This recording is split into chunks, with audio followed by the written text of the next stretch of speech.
बिस्मिल्लाहिर्रहमानिर्रहीम। Solution of differential equation. आपने nth order या arbitrary order differential equation student पढ़ी, जो मैंने आपको बता भी चुका हूँ कि वो nth ऑर्डर डिफरेंशियल इक्वेशन हमारे पास क्या है। सही है स्टूडेंट। अब हम डिस्कस ये करना चाहते हैं कि उस nth ऑर्डर डिफरेंशियल इक्वेशन जो है उसका जो सॉल्यूशन है ये यहाँ पर ये आपके पास nth ऑर्डर डिफरेंशियल इक्वेशन है। ठीक है ना जी। इसको आप माइंड में रखें। ये nth ऑर्डर डिफरेंशियल इक्वेशन जो है ये होमोजीनियस है, और ये आपके पास nth ऑर्डर डिफरेंशियल इक्वेशन जो है ये नॉन होमोजीनियस है। नॉन होमोजीनियस डिफरेंशियल ये आपने अपने माइंड में रखनी है। हम इंटरेस्टेड हैं आज के वीडियो लेक्चर के अंदर कि इनके जो होमोजीनियस है ये पहले हम इसको डिस्कस करेंगे कि इसका सॉल्यूशन हम फाइंड करते हैं, और इसका सॉल्यूशन जो है वो लीनियरली इंडिपेंडेंट है या नहीं है। इसको कैसे चेक करेंगे कि इसका जो सॉल्यूशन है, ज़ाहिर है इसके जो सॉल्यूशन होगा वो क्या होगा स्टूडेंट, उसमें y1 y2 अप टू, चूँकि nth ऑर्डर है तो yn तक ये तमाम जो हैं ये इसके क्या होंगे, सॉल्यूशन होंगे। y1 y2 y up to yn ये n सॉल्यूशन इसके होंगे क्योंकि ये nth ऑर्डर है। सही है ना स्टूडेंट। अब ये जो y1 y2 ये जो सॉल्यूशन है ये लीनियरली इंडिपेंडेंट है या नहीं है। आज के असल में बेसिक जो वीडियो लेक्चर का मकसद है वो ये है कि ये जो सॉल्यूशंस है ये लीनियरली इंडिपेंडेंट हैं कि नहीं है। y1 y2 मतलब लीनियरली इंडिपेंडेंट, मतलब y1 और y2 को इन टर्म ऑफ y1 या y3 अप टू yn तक ना लिखा जा सके। मतलब इनमें से अगर कोई एक सिंगल जो सॉल्यूशन है, अगर वो कोई भी सॉल्यूशन एक सॉल्यूशन दूसरी की टर्म्स में ना लिखा जा सकता हो लीनियर कम्बिनेशन की फॉर्म में, तो वो लीनियरली इंडिपेंडेंट होते हैं। लेकिन इसका एक और तरीका भी हम ये देखते हैं कि ये जो सॉल्यूशंस हैं ये लीनियरली इंडिपेंडेंट हैं या नहीं है, तो उसको हम चेक करते हैं कि आया हमें कैसे पता चलेगा कि वो लीनियरली इंडिपेंडेंट है या नहीं है। तो उसका एक बड़ा आसान तरीका है, डिटर्मिनेंट की फॉर्म में आप इन तमाम सॉल्यूशन को लिखें, और इस मेथड को जो है रॉन्सकियन मेथड भी कहा जाता है W। और ये डिटर्मिनेंट कैसे होता है स्टूडेंट, इस डिटर्मिनेंट को आप यूँ अपने जो सॉल्यूशंस होंगे y1 y2 अप टू इस तरह आप लिख लें, यूँ लिख लें आप कि यहाँ आप ऐसा कर दें, ये अपने y1 लिखा, इसी तरह ये अपने y2 अप टू yn, फिर इसके तमाम जो हैं इनके डेरिवेटिव्स लेते हैं y1 y2 y3। ठीक है स्टूडेंट।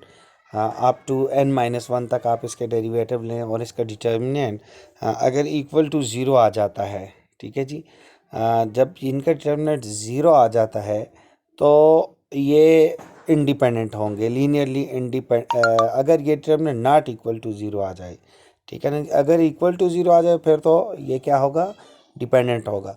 तो अब क्या क्राइटेरिया है, let y1 y2 up to yn be the n solution of the homogeneous linear nth order differential equation, जो मैंने अभी आपको बताया, on interval i, then the set of solution is linearly independent on I if and only if w y1 y2 up to yn not equal to zero. अगर ये not equal to zero आएगा तभी student ये क्या होगा, linearly independent होगा। कब, जब ये रोंगसन जो है ये नॉट इक्वल टू ज़ीरो आए।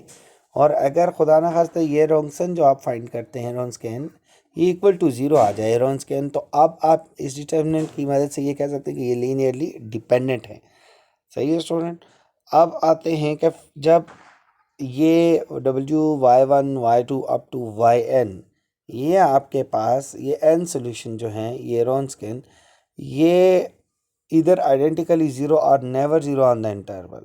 लेकिन अगर ये n linearly independent solution of homogeneous of nth order differential equation जो है ये इक्वल टू रॉन्सकियन इसका ज़ीरो आ जाए, तो इसका एक स्पेशल नेम है जिसको फंडामेंटल सेट ऑफ सॉल्यूशंस कहा जाता है। अगर ये लीनियरली इंडिपेंडेंट हो ये तमाम सॉल्यूशन, तो उस सूरत में इसको फंडामेंटल सेट ऑफ सॉल्यूशन कहा जाता है।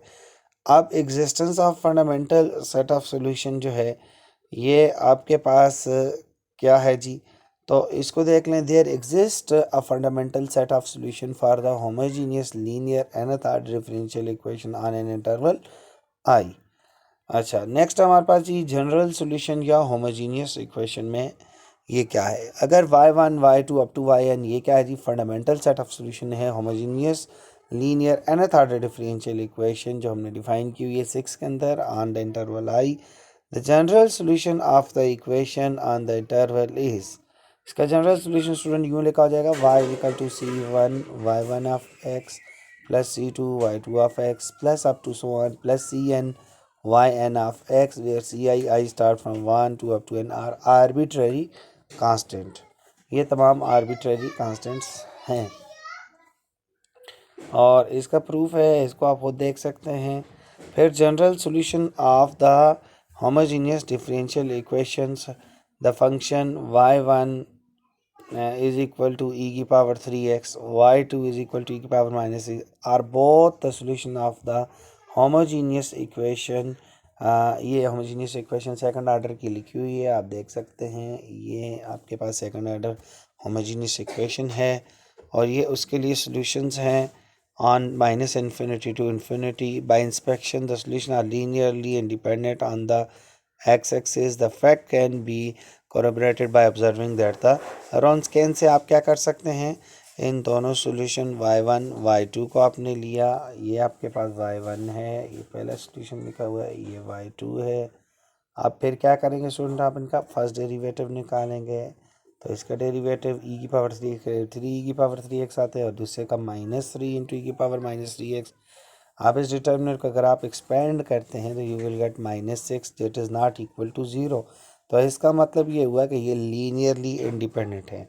तो for every we conclude that y1 and y2 are the form of fundamental set of solution and consequently y is equal to c1 e की power 3x plus c2 e की power -3x is the general solution of the equation on the interval. तो ये बहुत आसान वे है, मतलब आपके पास अगर आपके पास ये सेकंड ऑर्डर है ना इक्वेशन, आपके पास क्या है स्टूडेंट, ये आपने माइंड में रखना है। एक सेकंड ऑर्डर है तो आपने डेरिवेटिव फर्स्ट ऑर्डर तक निकालना है।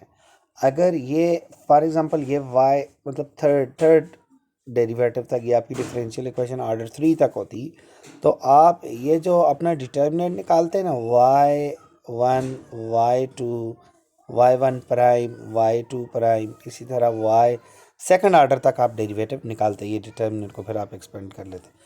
तो ये आपने बात माइंड में रखनी है कि आपका जो ये है ये डिफरेंशियल इक्वेशन है वो किस ऑर्डर तक है। अगर वो फॉर एग्जांपल सेकंड ऑर्डर तक है तो आपने डेरिवेटिव फर्स्ट ऑर्डर तक निकालना है और आपका जो क्वेश्चंस होंगे यूजुअली वो तकरीबन जो है वो सेकंड ऑर्डर तक ही होंगे। A solution obtained from a general solution, the function y is equal to 4 sin hyperbolic 3x minus 5 e की power 3x is a solution of the differential equation in example number 7। ये उसको solution है, इसको आप verify कर सकते हैं। मतलब आप इसको डेरिवेटिव निकालें फर्स्ट सेकंड और फिर उसमें पुट करें क्या ये आपकी क्वेश्चन को सेटिस्फाई करता है या नहीं, ये आपने खुद करना है। तो we must be able to obtain the solution from the general solution y is equal to c1 e की power 3x plus c2 e की power -6। Observe that if we choose c1 equal to 2 and c2 equal to -7, अगर हम ये choose कर लेते हैं then y is equal to 2 e की power is -7 can be written as y is equal to 2 e की power 3x minus 2 e की power -3x and this one -5 e की power -3 of x which is equal to 4 e की power 3x minus e की power -6 divided by 2 minus 5 e की power -3 of x। The last expression is recognized as 4 sin hyperbolic 3x minus 5 e की power -3 of x। मतलब आपने अपने उस solution को convert कर लिया इसकी फॉर्म के अंदर। ये आप ये सोच रहे होंगे कि ये आपके पास कैसे आ गया स्टूडेंट, ये बहुत आसान है। आपने क्या किया है कि यहाँ ये जो था -7x, ठीक है, इसको स्प्लिट करके ये दो पार्ट्स में लिख लिया। फिर क्या किया कि इसको ये फॉर्म बनाने के लिए, क्योंकि आप इसको हाइपरबोलिक की फॉर्म में लिखना चाहते हैं, तो हाइपरबोलिक की फॉर्म में लिखने के लिए ये आपके पास जो सॉल्यूशन था उसमें क्या था, हाइपरबोलिक साइन हाइपरबोलिक 3x था, ठीक है ना। तो आपको पता होना चाहिए कि साइन के लिए क्या फार्मूला होता है स्टूडेंट, साइन हाइपरबोलिक x का फार्मूला होता है e की पावर x माइनस ई की power minus x divided by 2। ये फार्मूला आपने सेकंड ईयर में पढ़ा हुआ है, हाइपरबोलिक फंक्शन की डिफिनेशन है ये, ठीक है। तो अब यहाँ पर x के बजाय अगर हमें 3x चाहिए तो इधर भी 3x इधर भी माइनस 3x हो जाएगा, ये तो एग्जैक्टली। बट यहाँ हमारे पास डिवीजन में 2 होना चाहिए, तो इस 2 लाने के लिए हमने 2 से मल्टीप्लाई भी किया और डिवाइड से, तो बाहर जो इन दोनों में से 2 कॉमन लिया था ना, तो वो 2 और फिर 2 ये मल्टीप्लाई करोगे तो 4 हो जाएगा, सही है ना। तो ये अब उसमें कन्वर्ट हो गया, तो यही जो सोल्यूशन हमारे पास लिखा हुआ था पहले वाला, जो हमने दो कांस्टेंट आर्बिट्रेरी कांस्टेंट थे, एक को 2 सपोज किया दूसरे को 7 सपोज किया, तो ये सोल्यूशन एग्जैक्टली इक्वल टू जो सोल्यूशन गिवन है 4 साइन हाइपरबोलिक 3x माइनस 5 ई की पावर 3x बनता है, मतलब उन कांस्टेंट को पुट करने से। General solution of a homogeneous differential equation, ये एग्जांपल नंबर 9 है, इसको आप खुद देख लें और नेक्स्ट वीडियो लेक्चर में हम नॉन होमोजेनियस इक्वेशन को डिस्कस करेंगे इंशाल्लाह।